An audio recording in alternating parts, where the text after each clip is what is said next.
అవినీతి జరిగిందని ఆరోపణలు వచ్చినప్పుడు ప్రభుత్వంలో ఉన్నవారు తాము నిజాయితీగా పారదర్శకంగా ఉన్నామని నిరూపించుకోవాల్సిన బాధ్యత ఉందని గుర్తు చేశారు మాజీ మంత్రి కొప్పుల ఈశ్వర్. జిల్లా కేంద్రంలోని బీఆర్ఎస్ పార్టీ కార్యాలయంలో బీఆర్ఎస్ నాయకులతో కలిసి ఆయన ప్రెస్ మీట్ లో మాట్లాడారు. సోషల్ వెల్ఫేర్ డిపార్ట్మెంట్ తో పాటు ఇతర వెల్ఫేర్ డిపార్ట్మెంట్లలో జరిగిన అవినీతి మరియు స్కామ్లను గత వారం వారి నాయకులు హరీష్ రావు, ఆర్ఎస్ ప్రవీణ్ కుమార్ బయటపెట్టారని ఆయన గుర్తు చేశారు. వాస్తవాలు ఒకలా ఉంటే ప్రభుత్వం కేవలం గాలి మాటలు మరియు సవాళ్లు విసురుతుందని విమర్శించారు. సవాళ్లను స్వీకరించి చర్చకు వెళ్దామనుకున్న హరీష్ రావు, ప్రవీణ్ కుమార్ మరియు ఇతర నాయకులను తెలంగాణ భవన్లో పోలీసులు నిర్బంధించారని ఆరోపించారు. నిజంగా ప్రభుత్వానికి నిజాయితీ ఉంటే తాము చెప్పిన ప్రదేశానికి సోమాజిగూడ ప్రెస్ క్లబ్ చర్చకు రావాలని, తాము అన్ని ఆధారాలతో నిరూపించడానికి సిద్ధంగా ఉన్నామని సవాల్ విసిరారని పేర్కొన్నారు. 3 సార్లు హైకోర్టు ఆదేశాలు వచ్చినప్పటికీ వాటన్నిటిని పక్కన పెట్టి గుజరాత్ కు చెందిన మఫత్ లాల్ కంపెనీతో పాటు ఇతర రాష్ట్రాల కంపెనీలకు కాంట్రాక్టులు కట్టబెట్టారని ఆయన ఆరోపించారు. పాత్రికేయ మిత్రులకు నమస్కారం. ఈరోజు సోషల్ వెల్ఫేర్ డిపార్ట్మెంట్లో అదేవిధంగా వివిధ వెల్ఫేర్ డిపార్ట్మెంట్లో జరిగినటువంటి స్కామ్ గురించి గత వారం మా గౌరవ నాయకులు హరీష్ రావు గారు, అదేవిధంగా ఆర్ఎస్ ప్రవీణ్ కుమార్ గారు చాలా విషయాలను కూడా బయటపెట్టడం జరిగింది. వాస్తవంగా ప్రభుత్వ పరంగా ఒక స్కామ్ జరిగింది, అవినీతి జరిగింది అని అన్నప్పుడు ప్రభుత్వం యొక్క బాధ్యత ఏంటంటే ఇందులో ఏ రకమైనటువంటి అవినీతి జరగలేదు, మేము నిజంగా నిజాయితీగా ఉన్నాం, పారదర్శకంగా మేము నిర్వహించినామని నిరూపించుకోవాల్సినటువంటి బాధ్యత ప్రభుత్వంలో ఉన్నటువంటి పెద్దలు. ఎందుకు అంటే ఇది ప్రజాధనం. ప్రభుత్వం ద్వారా నిర్వహించబడుతున్నటువంటి ప్రతి పైసా కూడా ప్రజలకు జవాబుదారీగా ఉండాల్సినటువంటి అవసరం ఉంది. కానీ ఏం జరిగింది?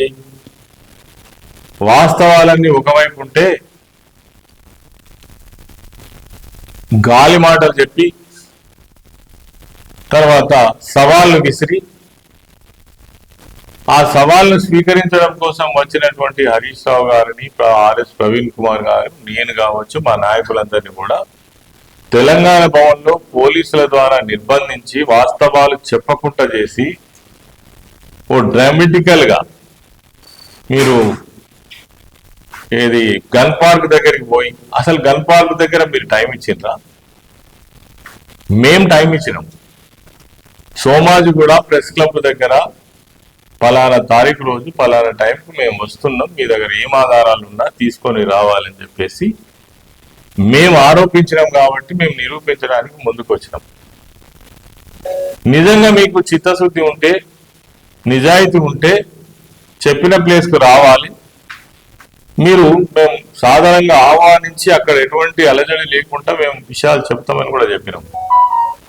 కానీ ఒక డ్రామాటికల్ గా మీరు గన్ పార్క్ దగ్గర కూర్చుండి ఓ 2 గంటలు డ్రామా చేసి పోలీసులను ఉసిగొల్పి అక్కడి నుంచి మమ్మల్ని కదలకుండా చేసి హరీష్ రావు గారిని, మా అనేక మంది నాయకులను తీసుకెళ్లి పోలీస్ స్టేషన్లో పెట్టి ఒక డ్రామా చేసిన సంగతి తెలంగాణ ప్రజానికానికైతే స్పష్టంగా అర్థమైందని నేను అనుకుంటున్నాను. అసలు ఏం జరిగింది ఈ సోషల్ వెల్ఫేర్ ఇతర డిపార్ట్మెంట్లలో? 2-3 వాస్తవాలు నేను మీ దృష్టికి తీసుకొస్తా. వీటికి ఇప్పటికైనా గౌరవ social welfare minister, BC welfare minister, minority welfare minister వాళ్ళ దగ్గర ఏమైనా ఆధారాలు, సమాధానాలు ఉంటే ఇప్పటికైనా బయట పెట్టమని నేను డిమాండ్ చేస్తున్నా. ఈ పిఎంయు ద్వారా నిబంధనలను మార్చడం జరిగింది. ఈ నిబంధనలు మార్చడం వల్ల ఇవాళ వీళ్ళు గ్లోబల్ టెండర్లు పిలిచేటువంటి అవకాశాన్ని కావాలని తీసుకోవడం జరిగిందనేది మా ప్రధానమైన ఆరోపణ. మీరు 2026 సంవత్సరంలో ఈ టెండర్లు పెట్టే ముందు జీవో 17 ద్వారా ఈ పిఎంని తీసుకొచ్చిందా లేదా? ముఖ్యమంత్రి అదేవిధంగా సంక్షేమ శాఖకు సంబంధించినటువంటి ప్రధానమైనటువంటి social welfare minister Adluri Laxman దీనికి సమాధానం చెప్పాలి. మేమేం చేయలే, రూపాయి అవినీతి జరిగితే మేము రాజీనామా చేస్తాం, ఇవి కాదు.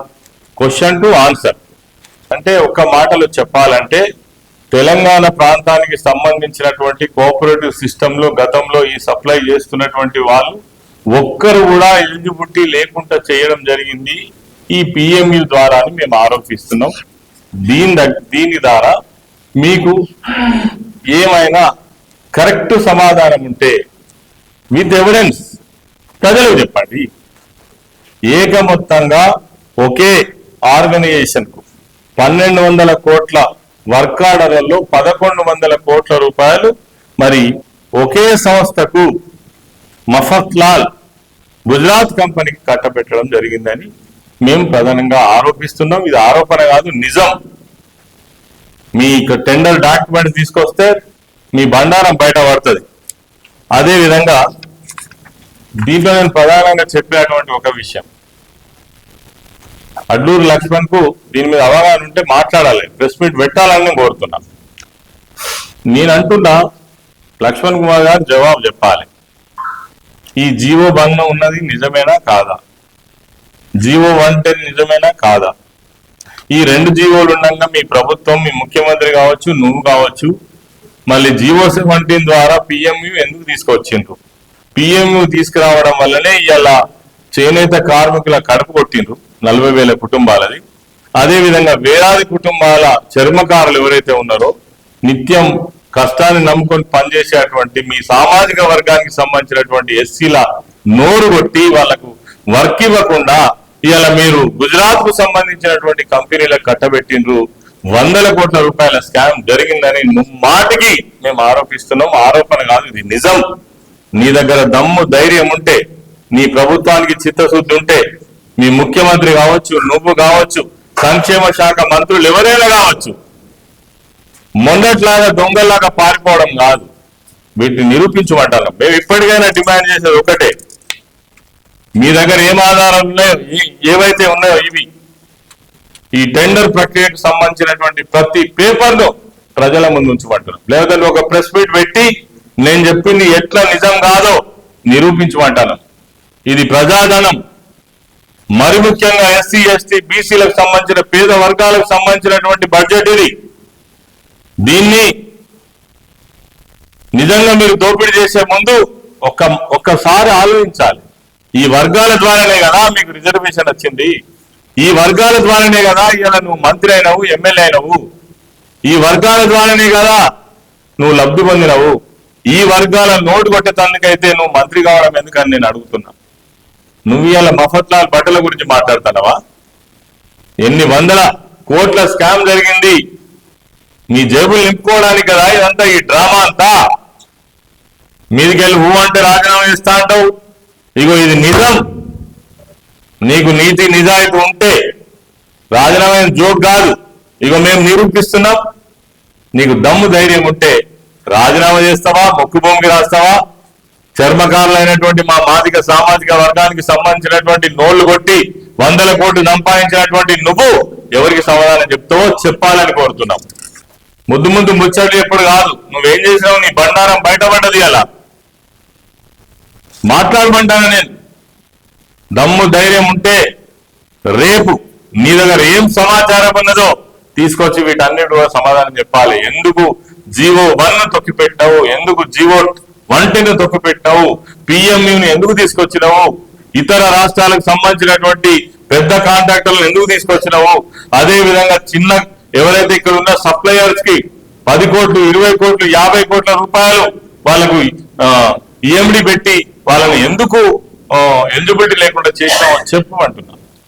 కాబట్టి ఈ విషయాలన్నీ కూడా పత్రికల ద్వారా, న్యూస్ ఛానల్స్ ద్వారా ప్రజలకు వాస్తవాలు తెలవాలనే ఉద్దేశంతో ఈరోజు ఈ జిల్లాకు ప్రాతినిధ్యం వహిస్తున్నటువంటి సోషల్ వెల్ఫేర్ మినిస్టర్ గా ప్రాతినిధ్యం వహిస్తున్నటువంటి మీకు బాధ్యత ఉన్నది.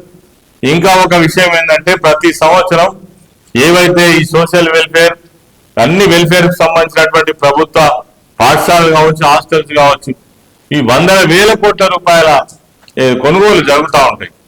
దీనికి సంబంధించి ఒక ఐఏఎస్ ఆఫీసర్ లేడు. మీకు ఇష్టం వచ్చినటువంటి ఒక సామాన్యమైన ఆఫీసర్ను పెట్టి మీ ఇష్టానుసారంగా ఇవాళ ఈ టెండర్స్ లో మరి కుంభకోణాలు చేసి ఆర్థిక లావాదేవీలకు పాల్పడి ఇష్టారాజ్యంగా మీరు దోసుకోవడం జరిగింది. ఇవన్నీ కూడా నిజమని మేము నిరూపిస్తాం. సమయం సందర్భం మీరు చెప్తారా మేము చెప్పంటారా? మొన్న చెప్తేనే పారిపోయిండ్రు పోలీసులు పెట్టుకొని. కాబట్టి వీటన్నిటి కూడా ప్రజల సమక్షంలో సరైనటువంటి సమాధానం చెప్పాలని మేము కోరుతా ఉన్నాం.